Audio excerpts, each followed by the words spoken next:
Hello, everyone, and thanks so much for tuning in. My name is Tamara Bucky, and you're listening to the Raise Your Own Bar podcast. Today, I have the pleasure of interviewing a fellow classmate of mine on my coaching journey, Senthil Pandian. Senthil is an entrepreneurial business transformation executive who partners with executive management teams to plan, design, and execute effective strategies to run their enterprise transformation programs.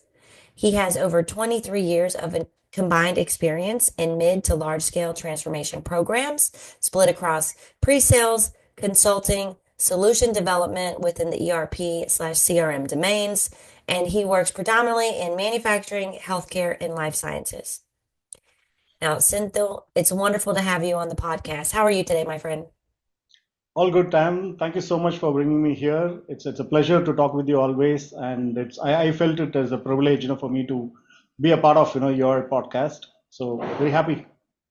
Oh, you are so kind. I really appreciate that. So, Senthil, you and I met about 5, 6 months ago, I want to say, maybe in, in That's right. in our class that we're both taking, which is preparing us to become certified coaches through the International Coaching Federation. Very And true. Yeah. we have been on quite the journey with this class. We've got one more class left, and then we will be eligible to sit for the exam and go through the next steps to obtain that certification. And it has been such a life-changing experience for me. How about you?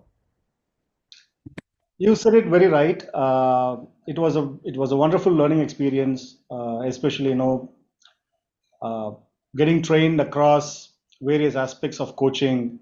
We started with NLP, which was a great learning, I think. And what I felt truly precious is, the kind of interaction that happens, the kind of demonstrations that we do with each other, the practice that we do. All those learnings were, awesome. Still continuing to learn, a lot to learn more. But I think, we are at least taking a first step towards becoming uh, a good coach. That's what I felt. Yes, and I'm so blessed to have joined this particular class. I looked at several different ones before joining, and I wasn't sure how it would go because this class is hosted. I believe it's hosted in India, isn't it? That's right. Yeah. Yeah. And the instructors they have been amazing. And I was a little bit nervous about doing it as I think I'm the only American in this class. I know we had another American at one time, but they left. And so I'm the only one. And sometimes that might be intimidating, but honestly, it has been phenomenal. Like I wouldn't want to take these training classes with anyone else. And getting to know you and some of the other students in there and seeing how even though we're different, we're completely on opposite ends of the world, our struggles are the same. The way that we approach life is the same. And that gives me hope for humanity. That makes me feel more connected to the human race. And so for that, I'm extremely grateful. No, very true. I think, as I said, it's cross learning, understanding each other. We discuss our own personal issues there, right? So we bring in scenarios, where what we have faced in life, and that learning it's very precious. I would feel. Uh, the connect that happens, I think these are going to be lifelong relationships that are getting established. I think, that's very, very precious for me. Yeah. Absolutely. And we're there to learn about how to coach other people through their goals and their problems. And I didn't expect it to be so personally affecting to me. Every week in the class, I'm having breakthroughs from my own psyche, from my past. I'm understanding myself more every day. And it's really teaching me tools not only to be able to coach people, but just to have a better relationship with my family and friends. Absolutely. I never thought, this space is existing in the world because mentoring, to an extent, I've undergone and also and I've been a mentor to many people. But coaching is a very different ball game, and understanding the fundamentals and practicing it to the core. I think that's definitely bringing a lot of thoughts. It's actually changing the thought process itself in terms of how you deal with people primarily, right? So Yeah, you said it right. Well, I'm so glad you're on this journey with me, and I kind of wanted to talk a little bit about what you have shared in the class, some of the stories of triumph that you have shared that really were inspiring to me. And if you would tell the listeners about when you joined a fraternity in college and how you reluctantly took up the mantle to be their leader, but then you led them to victory in a historical moment. Yeah, yeah. Those things are all some of the best memories that I carry throughout my life. So this happened in my engineering course, where in the final year, I was elected as the house captain of a sports club. This sports club was called the Delta House, and it was normally the Delta House used to be the most, less participative group in the whole community. And the expectation was that, the Alpha and Beta would always keep winning trophies, but no one expected that, Delta would even participate, right? So uh, I had a chance. I thought, I had a chance. So what I did is I first analyzed what are the classes that I have in my group. So it is, for example, final year civil engineering, third year ECE, which is electronics and communication, second year MBA. There will be a mix of several groups coming together as one house. And I was first starting to analyze who are there, who are inclined to sports. Are there any talents? And luckily, what I came to know was there was a group from Rwanda, a country called Rwanda in Africa. So there were a set of people who came for cross programs, and I found that there are some real good athletes there, right? So without any major expectations, what I did is I just made them to field, right? So I made brought them to the ground, set the expectations. I just told them, just participate, enjoy the process.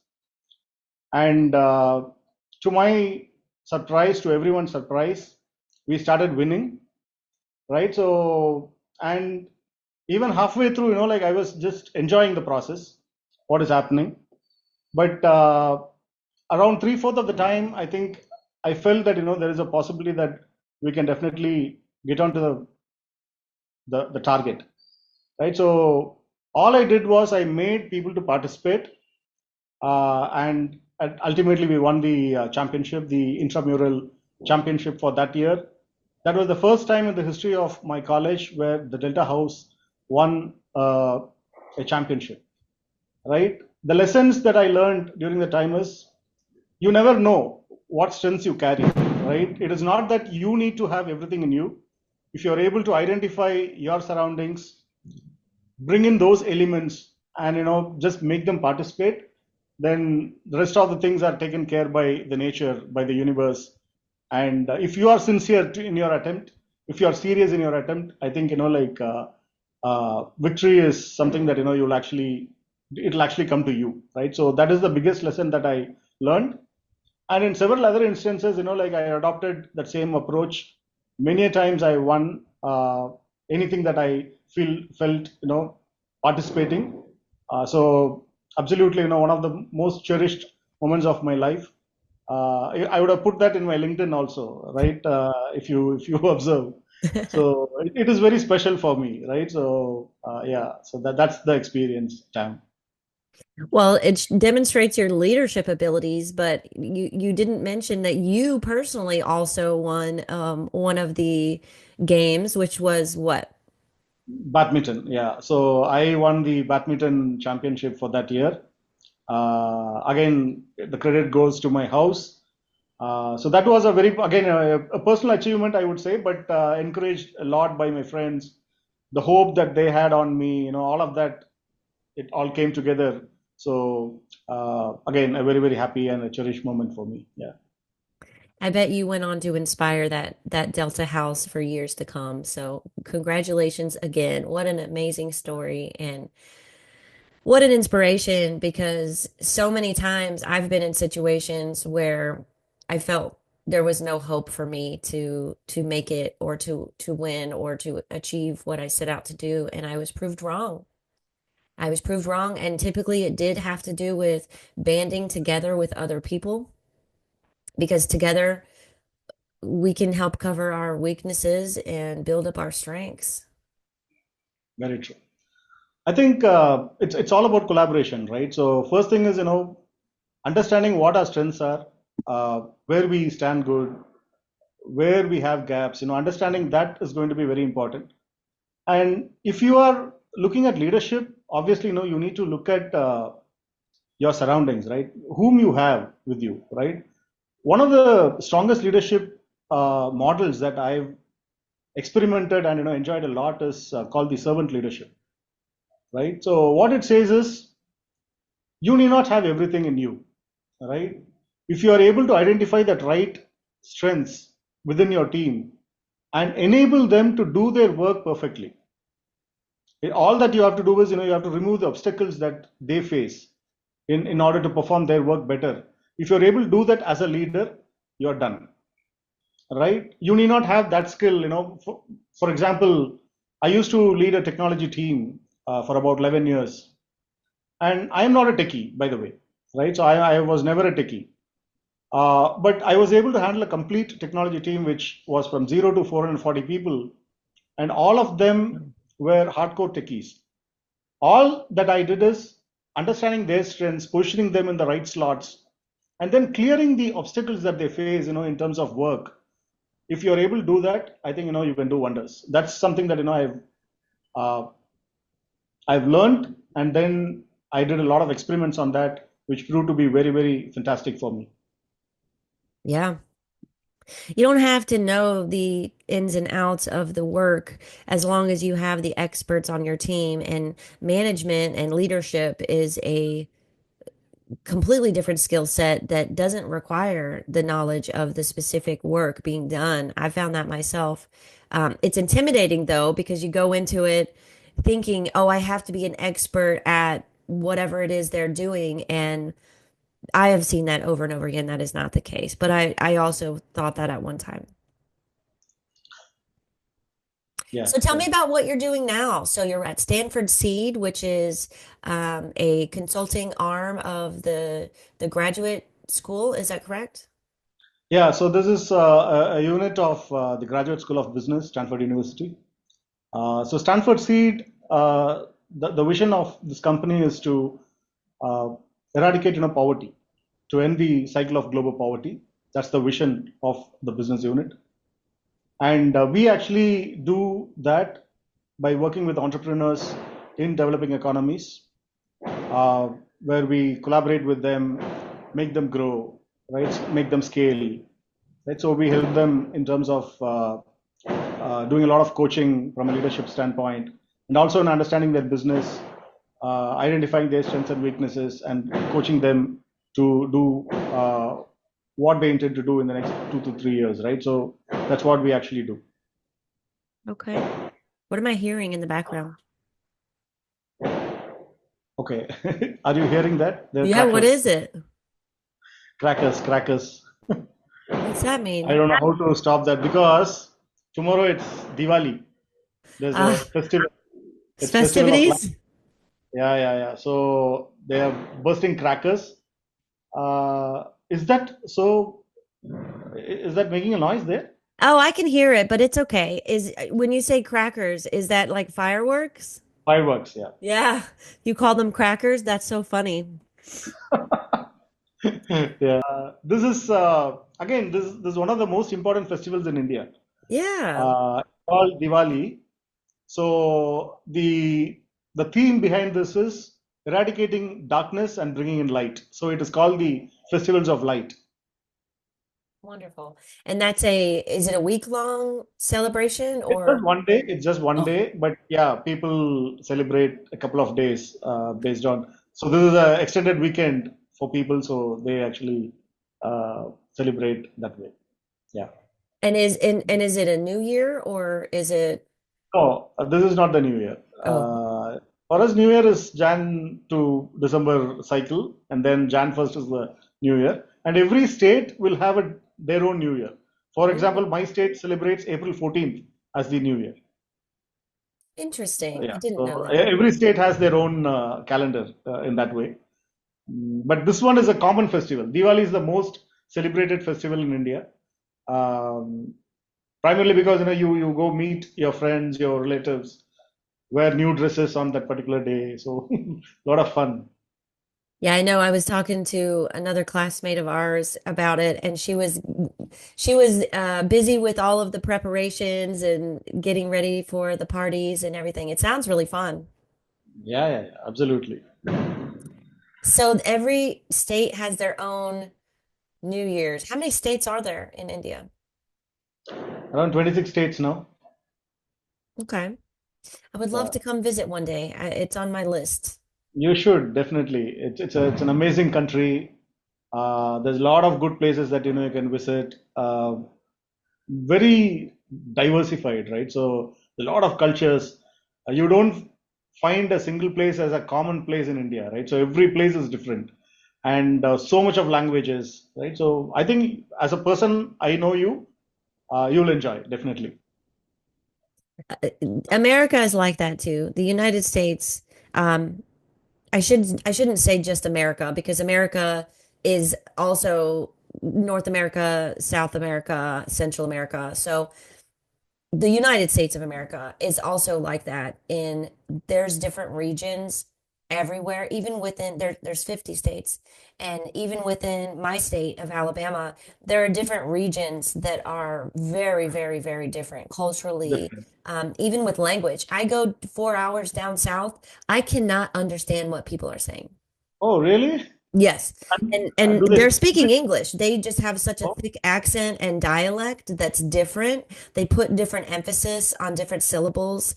And I ah. genuinely, it's hard for me to understand what they're saying. Oh, that's very surprising. We speak different languages, so that's absolutely fine.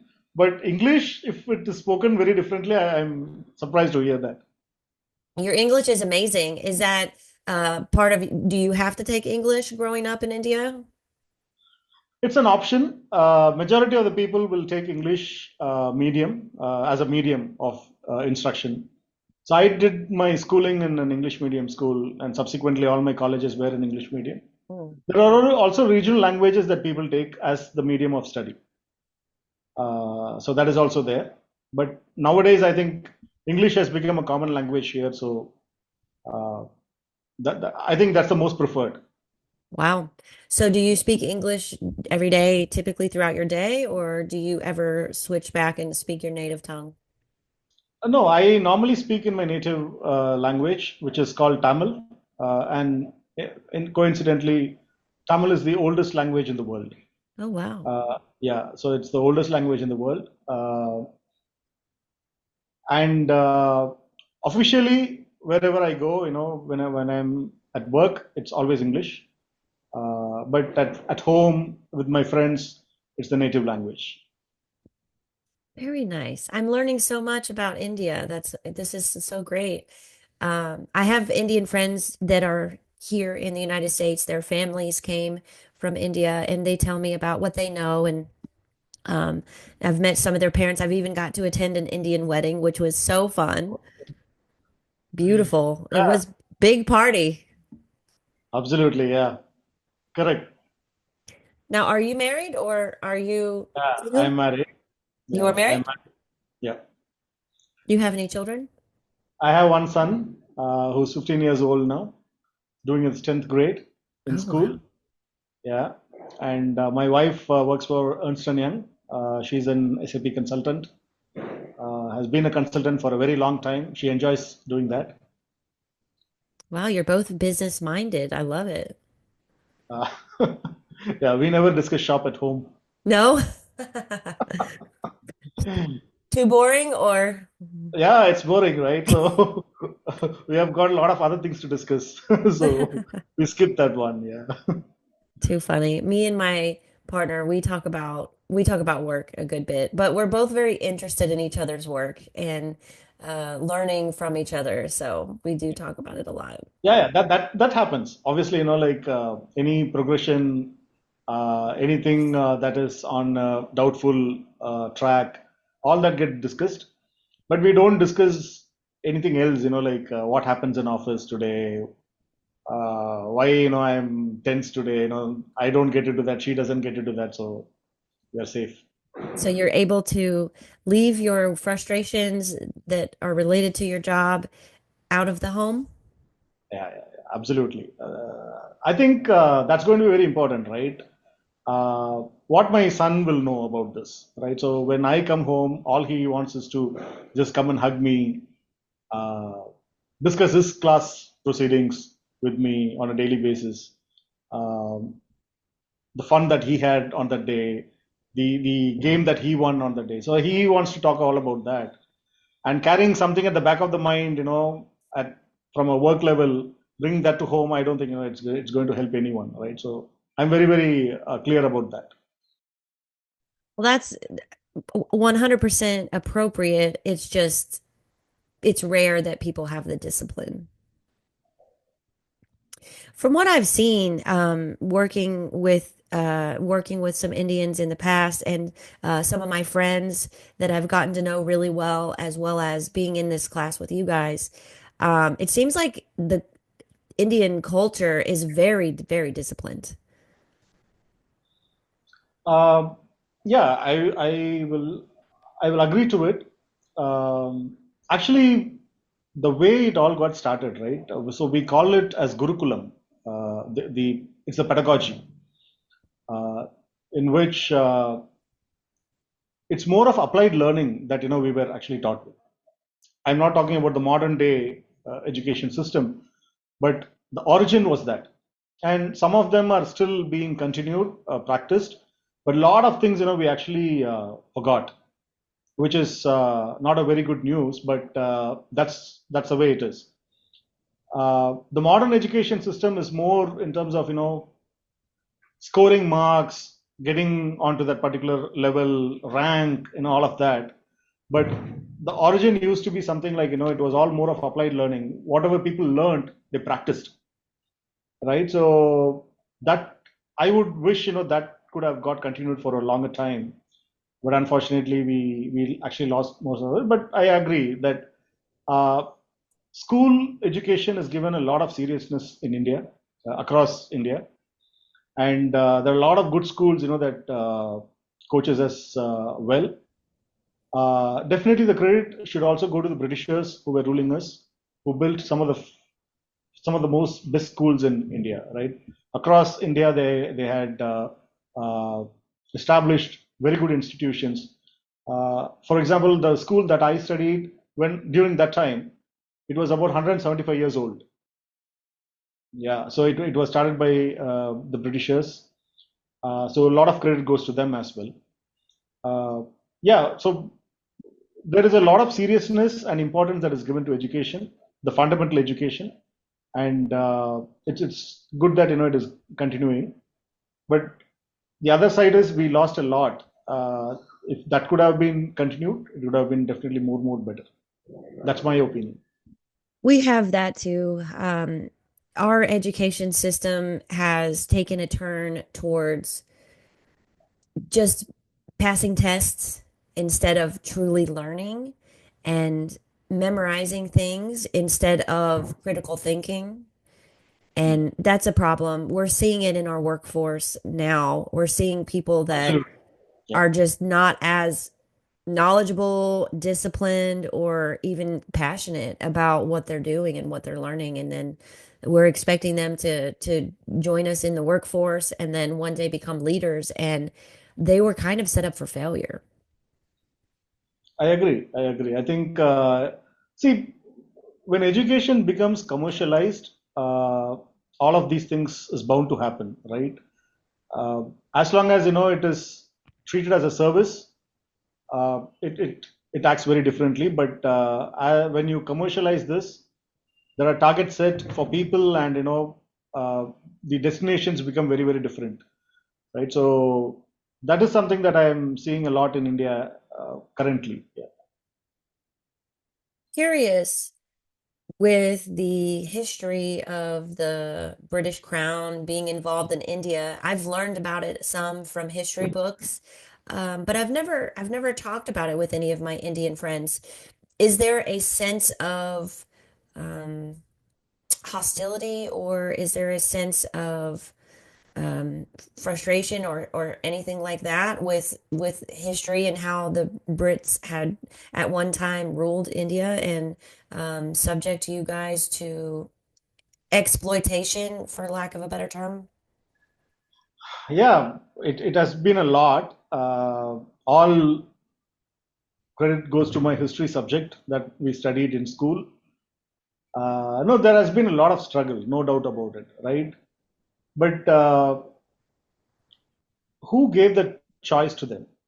That is also a question, right? The way I see it is, if we have been really united, if we have been practicing unity, uh, these forces would have never got a chance to come and rule us, right? So there was a lot of dispute among the people here, which paved way, which made it easier for the Britishers, to come and rule us, right? Uh, Definitely, even now, I visit London quite often, and I have my friends there. I have my British friends there. They actually feel bad that this shouldn't have happened, right? Uh, so it is on both sides. They had a chance, they actually made use of it, but at the same time, as I told you, education systems, the local infrastructure, the railway lines that the Britishers laid. Even I normally quote this to many of my friends. There's a place near Chennai where the drainage system was actually laid by Britishers. And till date, while the rest of the areas get flooded, that is a place which doesn't get affected much. Even uh, it, even during cyclones, hurricanes, that place still keeps calm. And I think all credit goes to them. The kind of engineering they practiced, the kind of town planning that they practiced, all of that they did wonderfully well. There will be never a justification for them to, what do you call, to justify that like what they did is right, conquering India, ruling us for about 200 years. But on the other side, it's like, who gave the chance for them? That's the question. That's a good way of looking at it. It takes two. It takes two to tango, like they say. And both countries played a role in how things happened and how things unfolded. I love that attitude. I love the critical thinking that allows you to see both sides, and that is so important to really being able to empathize with people. So kudos to you. And yeah, there's a lot of stuff that the Brits do well: infrastructure, education, um, so many things. But I'm glad to hear that there are no residual problems as a result. Because I No, know there are in some other areas, in some other countries that have been colonized in the past, there's a lot of hardship and still hard feelings. yeah. Uh, I don't know, but whatever I've seen, because the place I belong to, Chennai, this is a place where Britishers had a strong footprint, right? Because there was a port which was used heavily for business, and uh, this was a place which was near to a lot of hill resorts where they used to build their guest houses, to stay, which is somewhat colder than the city. So they had a lot of presence here in Chennai, right? So looking at this place, I think whatever all the reflections are based on that. But as you said, like there are many other pockets where there were a lot of struggle, right? Mass killings, all of that has happened, right? So the Jallianwala Bagh uh, What? massacre, it's called the Jallianwala Bagh. It's a place where there was a shootout that happened by the Britishers, where a lot of people died. So they're all still, lingering in the mind. Even now, if you go to that place, those sentiments are very heavily seen. Yeah, but as I said, like it's on both sides. So I mean, we can debate this for a very long time. It's a 200-year-old history, but there has been things that have been good, that have been bad. So, and that's history, right? So, That's how it is for everything. Yeah, 100%.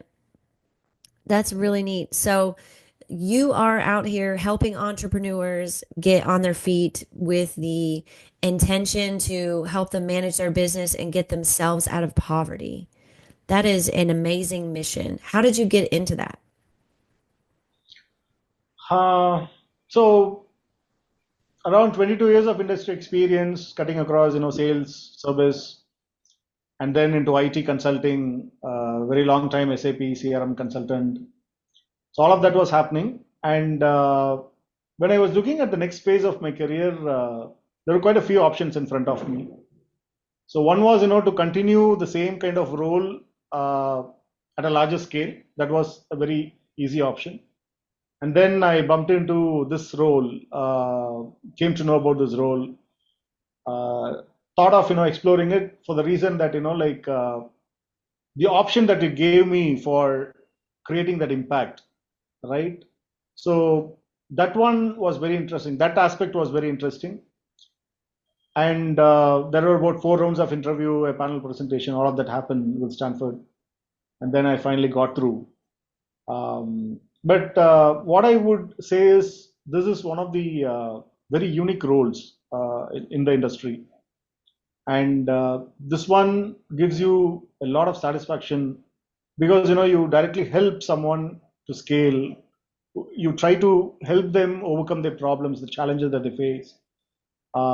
You are someone who is available for someone to share their frustrations, share their challenges, and to whatever extent you are able to support them in some form, right? So it's a direct impact that you actually make, which gets cascaded to the other parts of the ecosystem. So that way, it's a very, very satisfying role and a very, very responsible role. That's what I felt after about 2.5 years, serving in this role with Stanford Seed. Yeah, and I firmly believe that entrepreneurship is the way out of poverty for everyone. Yeah.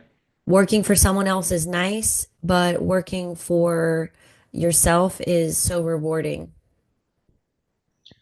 Absolutely. I think it's not an easy job, you have to come out of that comfort zone. Uh, Being an entrepreneur is a very challenging space. But I would definitely, respect, appreciate, all their efforts, their hard work, their commitment. Most of them, they commit themselves, do a lot of sacrifice.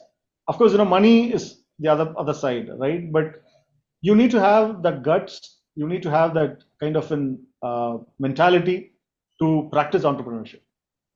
And whomever I'm interacting with, I've worked with, I felt they had everyone had a very different story.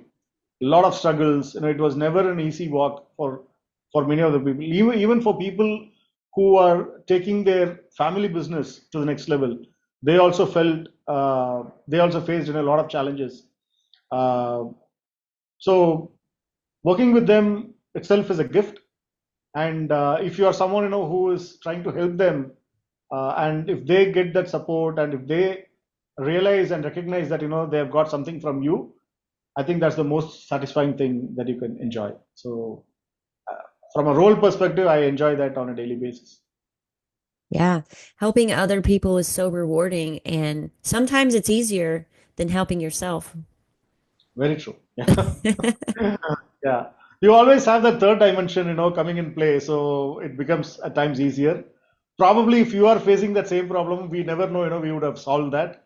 But if it's going to be for someone else, when you just deviate that thinking a little bit, I think, you get some fabulous ideas, which you can share.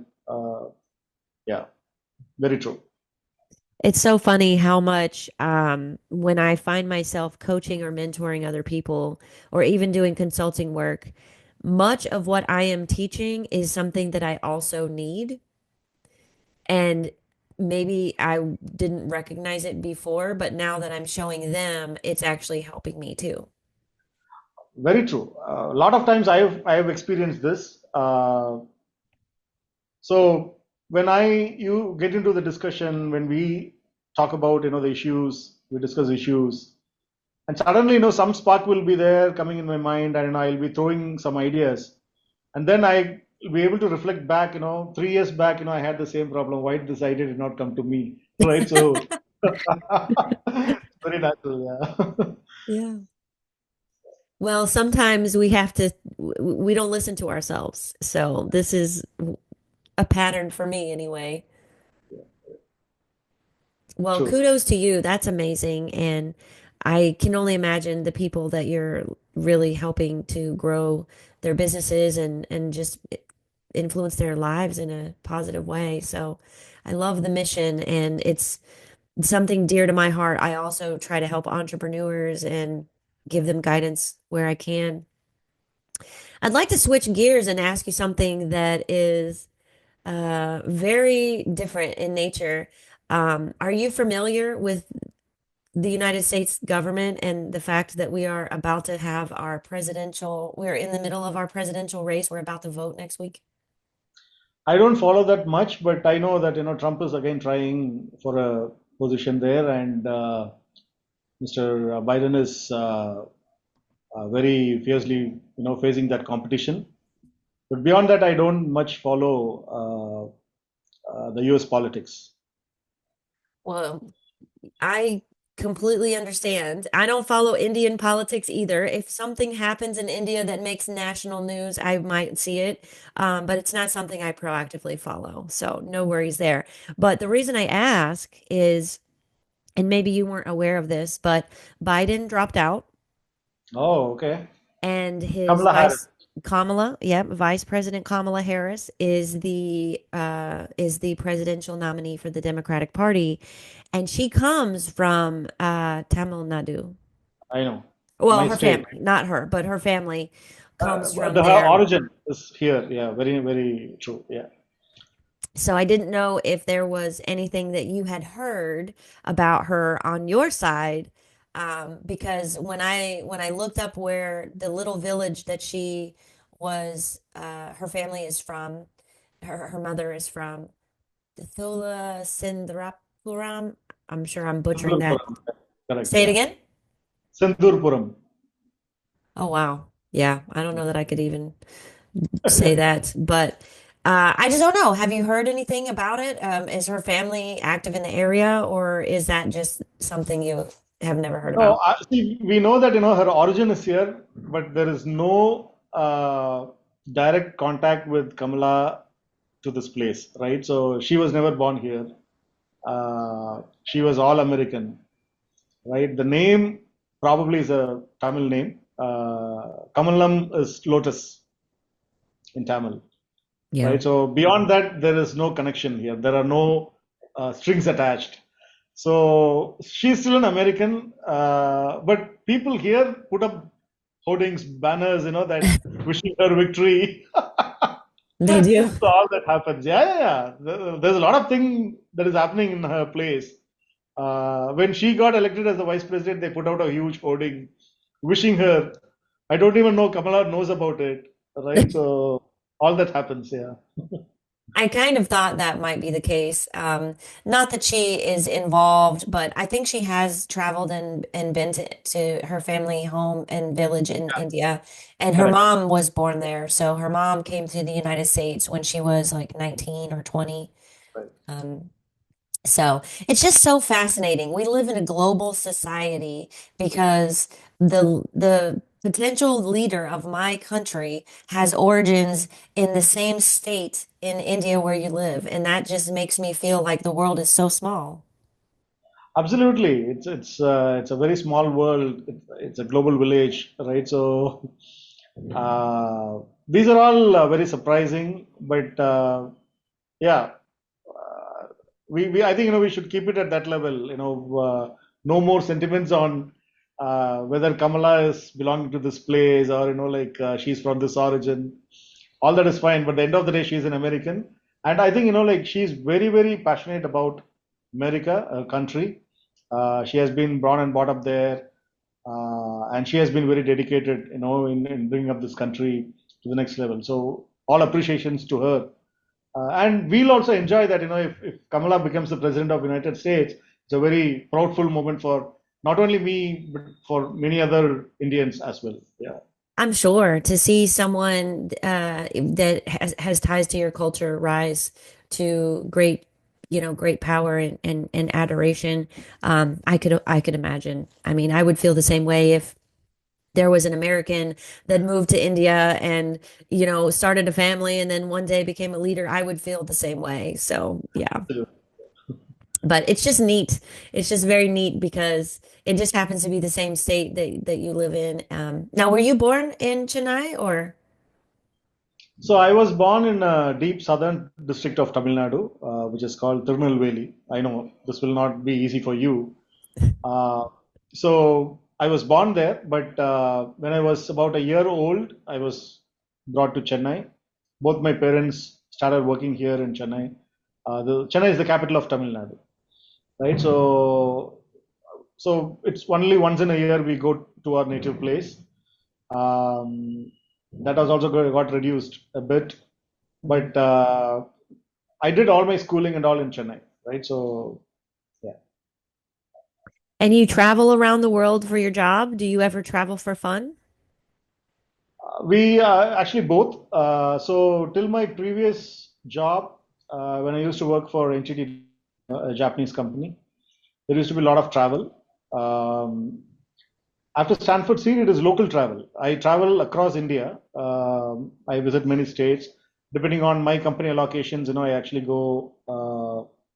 We have a schedule at least twice in a year. We have to visit these companies. So a lot of travel is involved. Um, at times, we last year I was there in the US. I was in the university last December, and there's another region which is very prominent, which is Africa. So at times, we visit Africa as well as part Wow. of that. That's amazing. I would love to go to Africa. I've never been to India either. I've only been to Europe and the Caribbean and some South America. Okay. No, Africa definitely. We have if we get a chance, we need to visit. Very multicultural. Like lot of. I think I felt it was all very different world in Africa, right? So every region, Kenya, Nairobi, all of these different states again, had different cultures. Uh, People's behaviors changed. They The kind of practices that they actually do, it was very different. I think like at least twice I've been there, and I've enjoyed the most there. Yeah, But people are people at their core, and we all want the same thing. We want to be successful, happy, have good families, and opportunities for the future. And I find that to be true no matter what area of the world someone is coming from. absolutely, I agree. I think yeah, at the end of the day, people are people. uh, maybe the kind of practice that we do might differ, but the ultimate goal is going to be common across the world, right? So, and I don't think even it is for people, even if you take the other living beings, everyone, everything has a kind of an target, a destination. They also have a journey in their life. So, animals, birds, people, I don't see much of difference. Maybe you won't be able to understand them very clearly, but the destination is going to be common, for all of these living beings. That's what I felt. You are so right. And I don't know if that's something with Hinduism, but I feel that way. And I feel very connected to nature. I feel more and more that every year. And Right. for example, I had a spider in my living room last night and I captured him and put him outside and I talked to him. I said, you can't stay here, but you can stay outside and I wish you well. And I used to be afraid of spiders and now I'm not. I actually look at them as They are souls. They want to just live their life and raise their family and find a bite to eat and mind their own business. That is literally every creature on this planet, from spiders to humans. So I think that's an amazing thing that you did, right? Normally people try to kill. You have been so good, to uh, communicate with that creature and letting it go free. Truly appreciate that. Uh, when you spoke about Hinduism, right? So that's one thing that Hinduism practices. If you see our gods, mostly they are with an animal, right? The supreme god who's called Shiva, he actually has tiger skin, which he sits on. His sons have peacock, elephant. All of these are involved. I think these are all mythology, right? But the message that our elders they actually gave us is we are all one, right? Each and everything in this planet belongs to everyone, right? So that's the kind of message that otherwise, there's no need to embed an animal along with the God's image, right? So this has all been done on purpose, and that's the message, that they've left us. That's what I believe. Yeah, I've studied a lot of different religions, and I think the Hindu religion is so fascinating to me, and it probably makes more sense to me than other religions. After looking at Islam, Christianity, Judaism, Hindu seems to draw me in. it's very simple, Tam. Hinduism says, or the message that is given is it is the way of life. That's all it is. All these gods, whatever they portray, they're all man-made. But at the bottom line is how you have to live in life. That's all Hinduism says. Nothing else. All the epics, like Ramayana, like Mahabharata, all of these things, that learnings that comes out of this is how you want to lead your life. That's all. That's the simple question that all of this, the whole of Hinduism answers. If people have understood that clearly, I think we are good. Yeah, well, that's very succinct, and that makes sense to me. And I would say that is also true for Christianity and Absolutely. the Bible, and as well as the Quran with Islam, and the Torah and the Exactly. Talmud with Judaism. Yeah, yeah. The message is common, right? They're just so Jesus or Muhammad Nabi or Krishna, they all are sending the same message. For example, let's say like for Ramzan, they used to go on fast. They do fasting, right? Similarly, Christianity during Easter, before Easter, they call it as the Lent period, and that's for about 45 days. The Ramzan, before Ramzan, they go on fasting for 45 days. We we worship God here, which is down south in Kerala. For that, the Hindus observe 45 days fasting. See the count. It Oh is yeah. all common. Right? So it's all clear. There's only one supreme God here. If someone is believing God, there's only one supreme God. Because we belong to different cultures, there has to be different people who have to come and tell us how to live. And that's what Muhammad Nabi or Jesus Christ or Krishna they actually did. That's the way I see that. That's 100% how I see it too. And I look at the different religions as something called the telephone game. That's something we played as kids here in the United States, and it's the idea where if we sit in a circle and we pass a message from one person to the next person, pretending like we're on the telephone, by the time it gets back around, it's a completely different story because each person is interpreting something their own way and then passing the message on slightly different. And so that's how I look at religion. Very true. They're all the Uh, same. They yeah, just, it was somebody's interpretation of the same thing. absolutely. Well, this has been an amazing conversation. I do have one more question I want to ask you. So I know how you help other people. I know the values that you are bringing into your household to instill in your son. What are you doing to continue to raise the bar, or how do you do that for you? So I'll just go back to my first job, where uh, I was reporting to a person.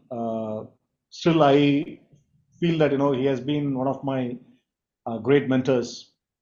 So the lesson he taught me was I have to be always prepared 2 years ahead of my destination. So set a goal, set a target, and give time for preparation. So I always think about the next 2 years on what I have to do, and based on my target, I prepare myself. So it can be learning, it can be completing a course, practicing some aspects of the job, so that I can elevate myself. So all of this happens, right? So it's very important for us to very clearly set a goal, at least a 2 year goal, a short term goal, which I call it as, and start working on it. You cannot plunge into something which probably might not work for many people. But if you have a very clear set goal, and if you are able to put a plan to it and start working on it, the results might amaze you, right? So that's the first lesson I got in my corporate job, and I've been continuing that for a very long time.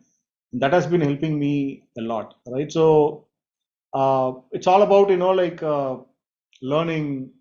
It's all about collaborating with people, understanding what they do, get the best practices from them, and start practicing on your side. So these are the things that I normally do. Even now, I have a target. What I have to do in the next 2 years, right? So the target is very clear, and I am working on it on a day-to-day basis. I love that. Having a vision and a plan and being able to see where you want to be and then working backwards from there to figure out how do I get from here to where I want to be in 2 years' time is such great advice. And I would like more people to do that because it's helped me as well. I've had plans and goals. I kind of started doing that in high school, but now it's a way of life. It becomes a way of life. Absolutely, yeah. And when you taste that first success, it becomes a practice, right? So all required is you want to do something and win at that first instance, and then it becomes a habit for with you, and then it does wonders. Yeah. Well, thank you for sharing that advice and thank you for talking with us today. This has been amazing. Is there anything that you would like to plug or share? If anyone wants to hear more from you or learn about Stanford Seed or anything of that nature, is there something you would like to? Yeah, we'll be glad, to support anyone, who are in need. Obviously, anything that I've learned, the little things that I've learned, I can obviously share with people if that helps them. They can reach out to my LinkedIn page, and they can just send me a message. Maybe you can also share my LinkedIn handle Yeah. with the community. So happy to help, definitely. Well, thank you so much, Senthil. This has been amazing. It's always a pleasure speaking with you. And I will be posting this probably later today, and I will send you a link and share it. Thank you so much, Tam, for bringing me here. Always, happy to talk with you, to speak with you, and it gave me a good chance, to have some reflections. All the questions were so good. I went back to some of my past life, and thanks for bringing all of that together. And I wish you all the best. You have been doing an amazing job. This is the first time that I'm doing a podcast, and I don't know how this has come out, but I enjoyed every bit of it. Very, very thoughtful questions. I hope that I have done it well. Let's see how it goes. But thank you so much, for bringing me here, Tam. Absolutely. And my podcast is nothing but having conversations with people to find how we can help each other. So you 100 out of 100. Thank you so much. All right, Have a Senthil, good day. have a great rest of your night. Thank you. Thank you so Bye. much, Ram. Bye bye.